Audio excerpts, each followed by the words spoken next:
ভাবতে পারো এক সময় পৃথিবীতে সাবান ছিল না। তাহলে কি মানুষ নোংরা থাকতো, নাকি তারা অন্য কোনো গোপন উপায় জানতো? চলো আজ ইতিহাসের পাতা খুলে দেখি। প্রাচীন মিশরের মানুষ ছিল পরিচ্ছন্নতায় খুবই সচেতন। তারা প্রায়ই চর্বি আর ছাই মিশিয়ে এক ধরনের পেস্ট তৈরি করত। এটা শরীরে মেখে পানি দিয়ে ধুয়ে ফেলতো।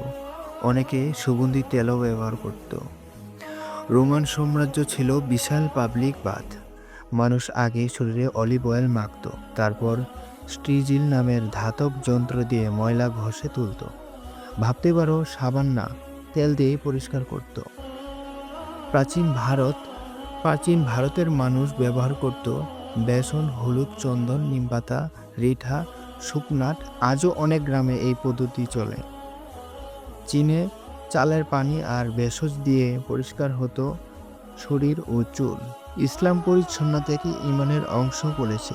মুহাম্মদ সাল্লাল্লাহু আলাইহি ইসলাম নিয়মিত গোসল করতেন, মিসওয়াক ব্যবহার করতেন, সুগন্ধি ব্যবহার করতেন। তখন আধুনিক সাবান ছিল না, কিন্তু পানি, মাটি, প্রাকৃতিক উপাদান দিয়েই তারা পরিচ্ছন্ন থাকতেন। আজ আমাদের হাতে দামি সাবান, শাওয়ার জেল, শ্যাম্পু, কিন্তু আগে মানুষ প্রকৃতির জিনিস দিয়েই পরিষ্কার থাকতো। তাহলে প্রশ্ন হলো, আমরা কি সত্যি আগের চেয়ে বেশি পরিচ্ছন্ন, নাকি শুধু বেশি আধুনিকতা? এমন আরও অজানা ইতিহাস জানতে সাবস্ক্রাইব করে দিয়ে পাশে থাকো।